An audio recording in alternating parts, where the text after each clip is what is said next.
Bonjour à tous, bienvenue dans les Alpes. Tout de suite, les titres de votre journal. Avec le démantèlement du bidonville situé près de Grand Place à Grenoble, le maire de la ville, Éric Piolle, a annoncé hier après une réunion avec le préfet de l'Isère. Les conditions d'hygiène et de sécurité devenaient ingérables. Ce démantèlement devrait intervenir dans les prochaines semaines. Et puis nous irons visiter les jardins du musée de Saint-Antoine-l'Abbaye. Ils sont de nouveau ouverts au public après la fermeture hivernale. Un jardin extraordinaire d'inspiration arabo-andalouse. Une déambulation étonnante à travers des milliers de plantes. Enfin, un mot de votre météo. Avec le retour des nuages sur notre région et quelques pluies, notamment en Savoie et Haute-Savoie, les températures plus fraîches grimperont jusqu'à 18 degrés. Cela fait plus d'un an maintenant que ce camp suscite de nombreuses réactions. Un vrai bidonville situé près de Grand Place à Grenoble. Plus de 400 personnes y vivent dans des conditions déplorables. Et donc hier, le maire de Grenoble, Éric Piolle, a annoncé que ce camp serait démantelé. Je vous propose d'écouter Anne-Marie Barbezier du collectif La Patate Chaude. Elle craint, elle, le retour de ces gens à la rue. On l'écoute. Nous comprenons effectivement le problème de salubrité, nous comprenons le problème avec les voisins, mais nous sommes absolument effarés que personne ne s'en occupe. Effectivement, M. Piolle a essayé de le maintenir. Je pense que lui aussi s'est heurté effectivement à un désengagement total et de la préfecture. Peut-être que M. Piolle aujourd'hui va dégager un petit peu un lièvre et encore on en doute. Hein, je veux dire, avec cette annonce. Mais on doute que ça soit suivi de conséquences, quoi. C'est l'une des pierres angulaires de l'agglomération franco-valdo-genevoise, le CEVA. Ce RER entre Genève et la Haute-Savoie, il devrait permettre d'éviter les bouchons. Mais avant cela, il y a les travaux. Alors côté suisse, ils ont débuté en 2011. Et chez nous, le coup d'envoi a été donné ce mardi, ce matin à Ambilly. D'une longueur totale de 16 km, la ligne ferroviaire CEVA reliera Genève à Annemasse en 20 minutes. Et on reste sur les rails direction l'agglomération grenobloise avec la circulation. Aujourd'hui, des premiers tramways sur le tronçon nord de la ligne E. Ce tronçon se faisait attendre. Ces trams circuleront depuis l'arrêt Saint-Martin-le-Vinou jusqu'au futur terminus au Fontanil-Cornillon. Cette phase de test devrait durer 2 mois.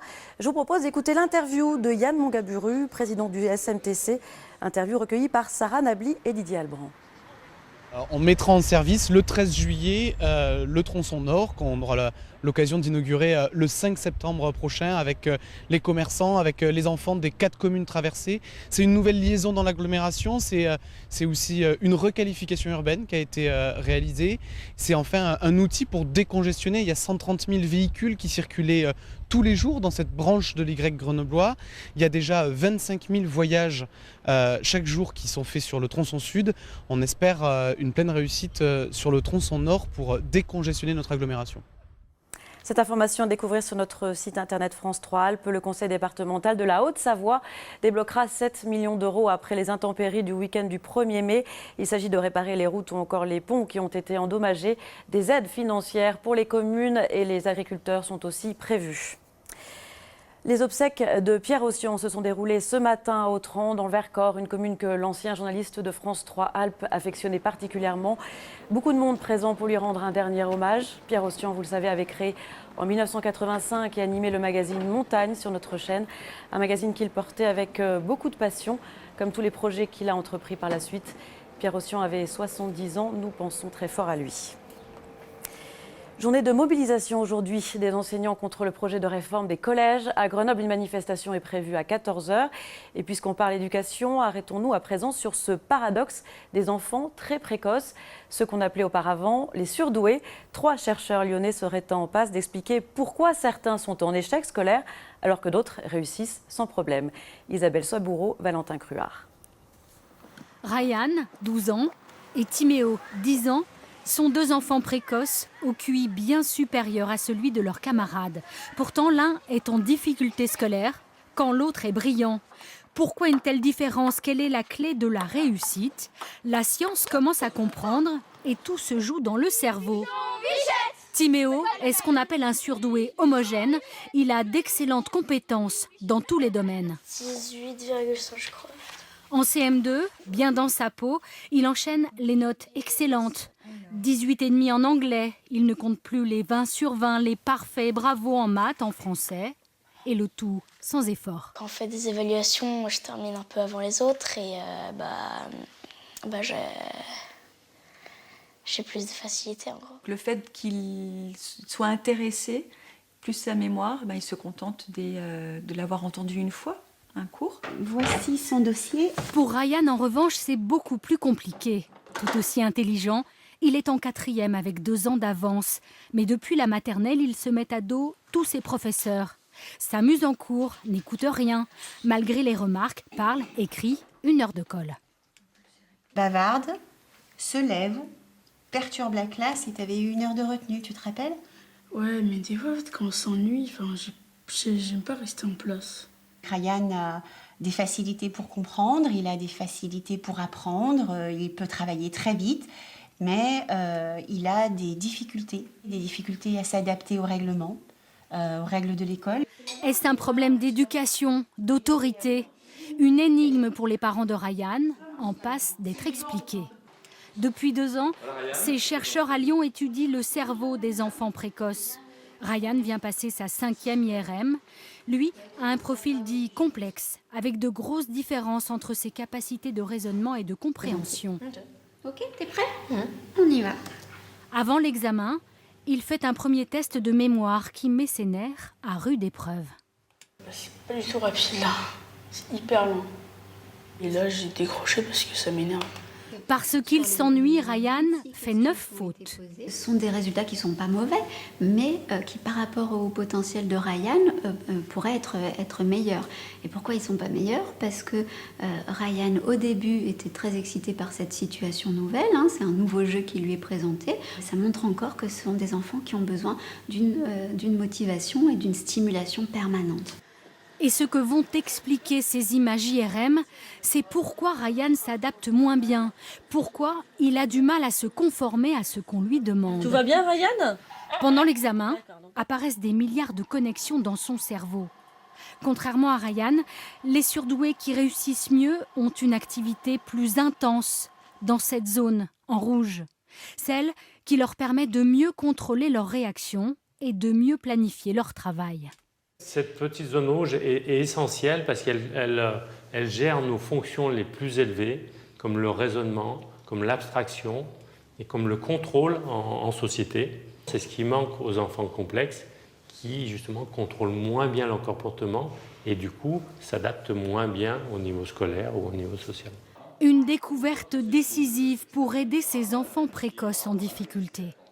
Ces enfants où on a tendance à leur dire « mais tu pourrais faire un effort », alors qu'en fait on a vu qu'ils étaient moins bien équipés sur le plan du contrôle et sur le plan de la planification que les autres. Donc donner du sens à leurs difficultés, éviter sans doute de les faire redoubler aussi, parce qu'on sait maintenant que ça ne marche pas, parce que ça ne va pas leur apporter cette petite cerise qui permet de fonctionner mieux. Et pour fonctionner mieux, des solutions existent. À l'école, en famille, Ryan doit apprendre à contrôler ses émotions avec l'aide de psychologues et des exercices de mémoire pour rééduquer son cerveau.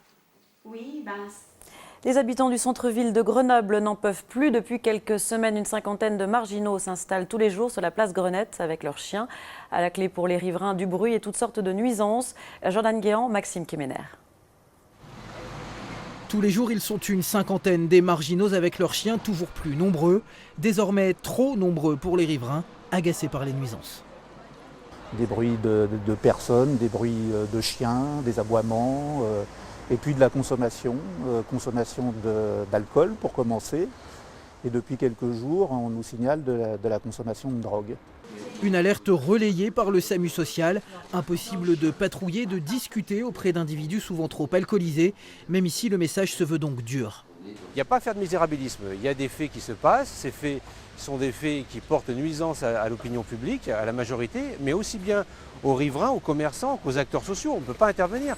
Ça porte également préjudice à l'image de la précarité. Pour l'heure, la police municipale a renforcé sa présence. La consommation d'alcool sur la voie publique sera bientôt interdite. Une première vague de réponses jugée insuffisante. Face à la bronca, la mairie annonce donc 2 nouvelles mesures. Le premier, c'est la mise en œuvre d'une maraude auprès de ces populations pour être en capacité d'orienter aussi de bonne manière en fonction des situations. Et on a sans doute à réfléchir avec les habitants et avec les commerçants à l'utilisation de l'espace public. Un tout autre sujet à présent, donner le goût de la montagne aux plus jeunes, c'est la volonté du lycée Argouges à Grenoble. Depuis quelques années, l'établissement organise des sorties en haute montagne pour faire découvrir aux élèves les activités que l'on peut y pratiquer. Françoise Gay, Dominique Sommet.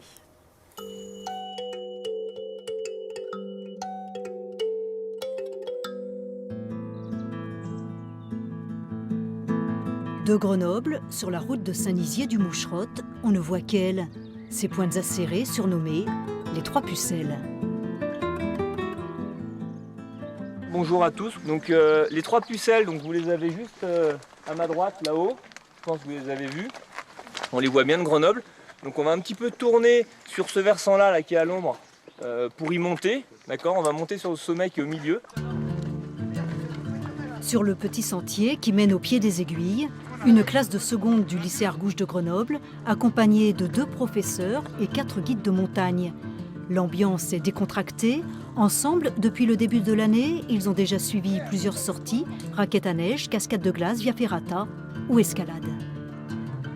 C'est une classe qui a été choisie d'office.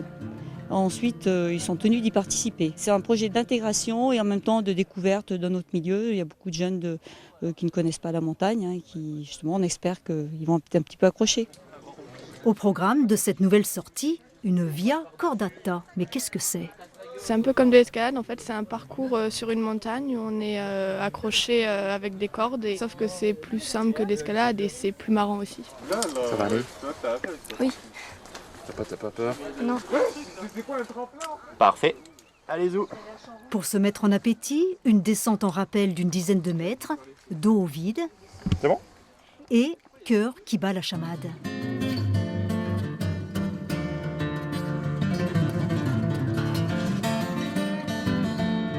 C'était une grande première, ça fait bizarre au début. Ça fait peur un petit peu, mais une fois qu'on est sûr d'être en sécurité, bah, ça va bien. Ambiance verticale et vertigineuse. Ouais, fais gaffe quand tu tiens la dégaine comme ça. Là. Tu penseras à changer la corde ? La corde ? Au fil des sorties, la montée en difficulté est progressive. Ça c'est super. Voilà. Ah, c'est impressionnant, hein ? Ah ouais, c'est chaud là. Avant de grimper sur ces falaises peu équipées, les lycéens ont découvert peu à peu l'univers de la montagne et la manipulation du matériel. Sous le regard des guides, la concentration est totale et l'arrivée au sommet, un soulagement et un plaisir sans nom. Alors, qu'est-ce que ça te fait ? Ah, c'est bien. T'es sur le toit de Grenoble. Toit du monde. Avance un petit peu là. Alors, comment ça se passe pour toi ? Ça fait peur.